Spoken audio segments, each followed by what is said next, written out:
Assalamu alaikum wa rahmatullahi ta'ala wa barakatuh. Donc, nous présentons dans ce tutoriel deux concepts importants dans la vision par ordinateur, computer vision. Il s'agit, il s'agit essentiellement des techniques de réduction des bruits et la détection des contours.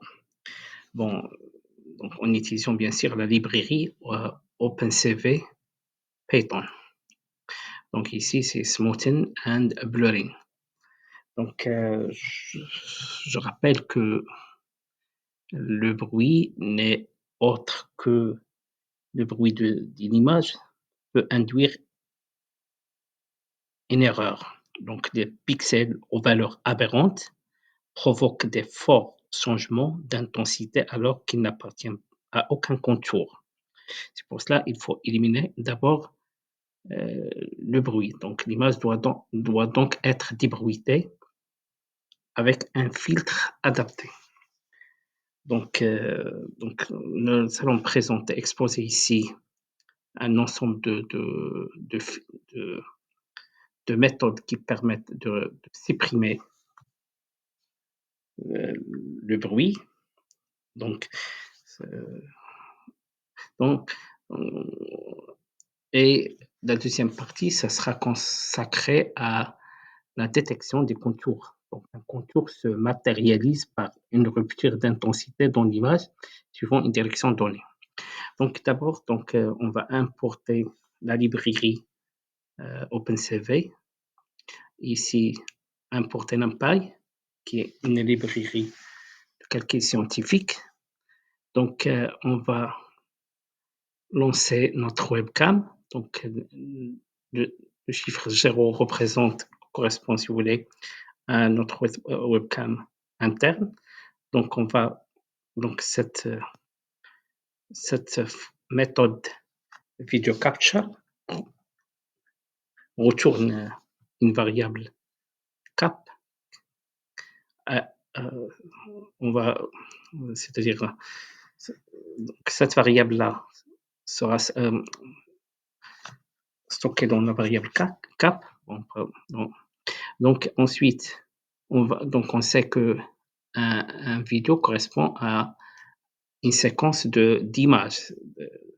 On parle de frames. Donc ici, on récupère des images. Donc c'est une boucle. Donc le vidéo fonctionne. Donc il produit des images. Donc on va récupérer les images grâce à la fonction read. Donc voilà. Donc ici, les méthodes de conversion. Donc ici, parce que cette méthode read permet de récupérer une image de format RGB.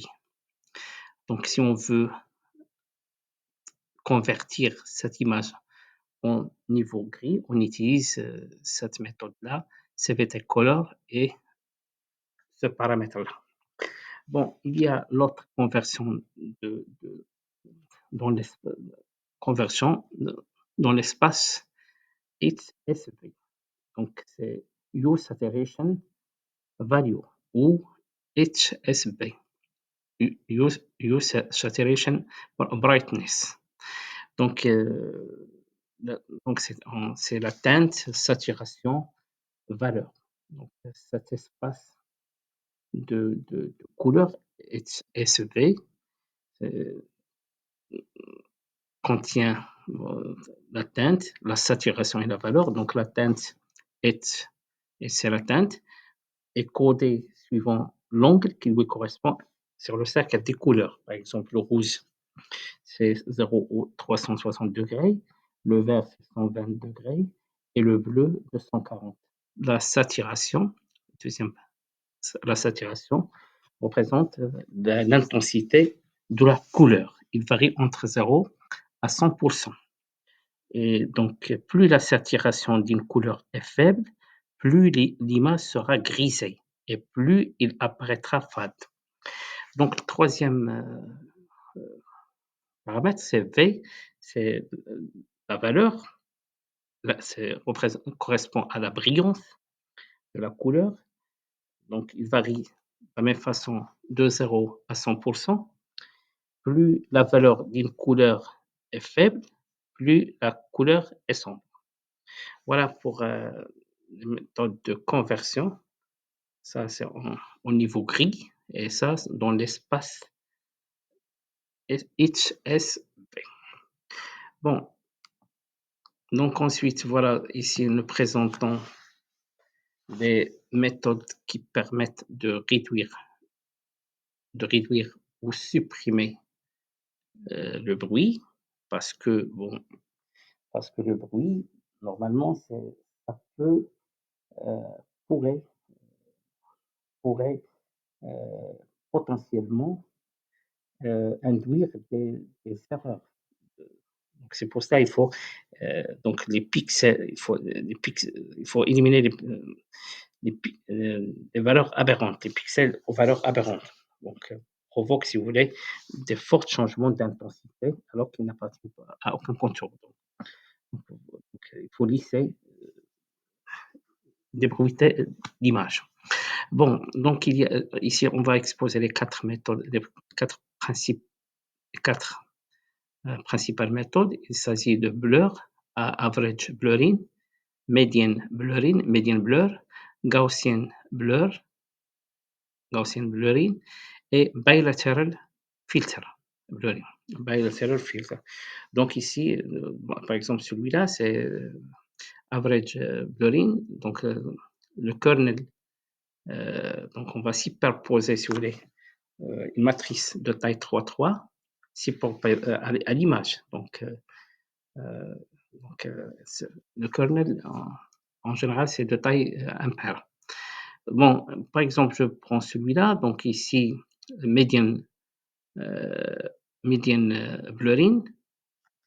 La, la, le concept, si vous voulez, s'articule autour de, il faut parcourir chaque pixel et la remplacer par la médiane de ces pixels voisins. Voilà pour median blurring. Donc, Gaussian blurring, c'est une matrice de taille impaire, c'est-à-dire le son, donc il suit une distribution de Gauss. Donc, le centre a une valeur importante, puis c'est une matrice qui est symétrique, plus on s'éloigne du centre, les valeurs des pixels diminuent. Donc c'est une loi, il suit une loi normale. Bilateral, donc se concentre, il s'agit de lisser principalement les contours. Bon, voilà les quatre méthodes concernant la réduction de bruit. Maintenant, on passe des principales, on va lister, si vous voulez, ou énumérer les principales méthodes qui concernent la détection des contours. Il s'agit de Sobel X, donc c'est une dérivation par rapport à, c'est une différence finie, dérivation par rapport à X. Sobel Y, c'est une dérivation par rapport à Y. La matrice de kernel, c'est de taille 5. L'ablation, c'est dérivée seconde. Et Cani, donc la Cani, c'est le filtre Cani est très important parce que son implémentation est relativement difficile par rapport à Sobel. Il, s'articule autour de cinq étapes. Bon, c'est-à-dire consists of 5 stages: noise reduction, gradient computation, non-max suppression, double threshold et hysteresis thresholding. Donc voilà, donc concernant l'opérateur de Cani, donc d'abord la première étape c'est noise reduction, la réduction des bruits consiste à utiliser une convolution par un noyau gaussien. Donc on élimine d'abord le bruit. Ensuite, le calcul des gradients, ensuite la suppression non-max suppression, c'est-à-dire la suppression des non-maxima, c'est-à-dire, donc on va supprimer, si vous voulez, les, les, les maximums, soi-disant, dans les, dans les magnitudes, dans le magnitude, en trois catégories. Donc, trois catégories, suivant le magnitude, suivant la magnitude, donc des pixels forts, faibles et non bordés. Donc voilà le magnitude, low magnitude. Ici, c'est high magnitude. Donc, on va utiliser Edge, la cinquième étape, Edge Tracking Hysteresis. Donc,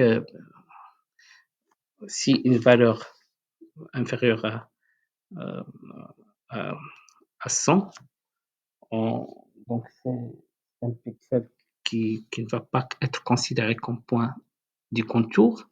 Et si supérieur, c'est un pixel fort, donc appartient à un contour.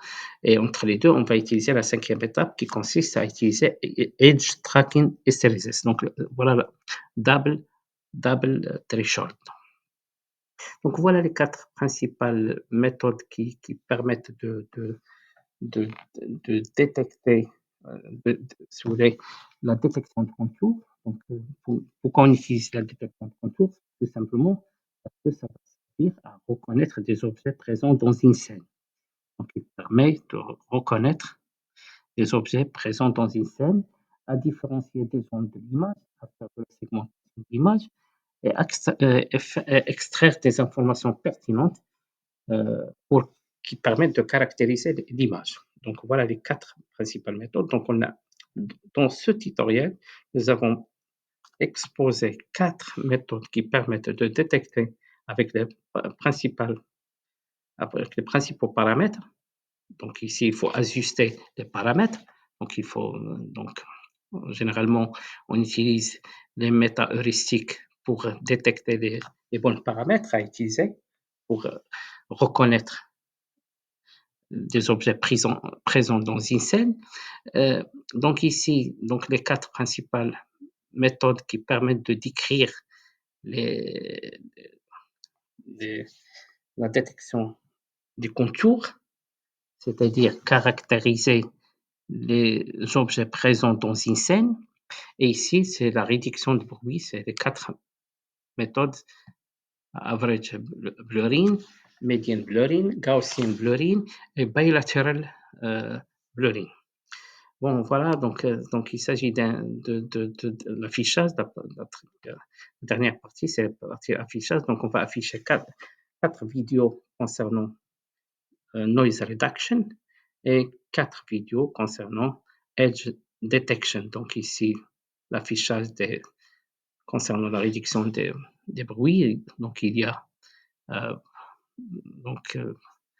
I'm show, donc c'est l'affichage, mais ici, c'est une vidéo parce qu'il y a une boucle while. C'est une boucle qui va afficher la séquence d'images. Donc, on va concevoir quatre vidéos et quatre vidéos ici. Donc, c'est 8 vidéos. Ici, c'est comment détruire, si vous voulez, les Windows. Donc, détruire Windows une fois on tape Escape. Donc, je vais passer à l'exécution, le traitement de ce code, donc l'exécution de ce code. Donc,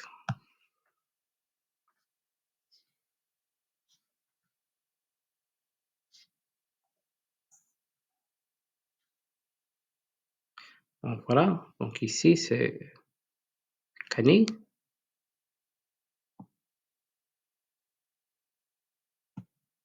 Et ça, c'est la détection des contours. Il y a l'ablation. Regardez, Kani, c'est beaucoup plus efficace, relativement net. Donc, les contours sont bien nets. Voilà. Donc, je bouge. Ça va donner. Ça, c'est l'ablation. Bon, voilà. Et Sobel X, Sobel Y. Ça, c'est Sobel X. C'est moins net. Donc les contours ne sont pas moins nets, mais le calcul, le gradient, c'est beaucoup plus simple. Ici, par contre, le Kani qui est plus efficace, mais son implémentation un peu est composée, si vous voulez, can be summarized in 5 steps. Comme j'ai dit, noise reduction, gradient computation, no max suppression et double threshold et hysteresis thresholding.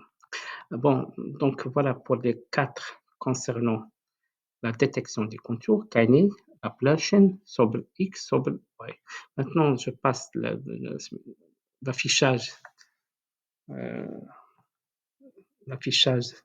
de la réduction de bruit. Donc, il y a average blurring, bilateral blurring, constant blurring et il y a l'autre median blurring. Donc voilà pour les. Donc je vous remercie pour votre attention et à très bientôt.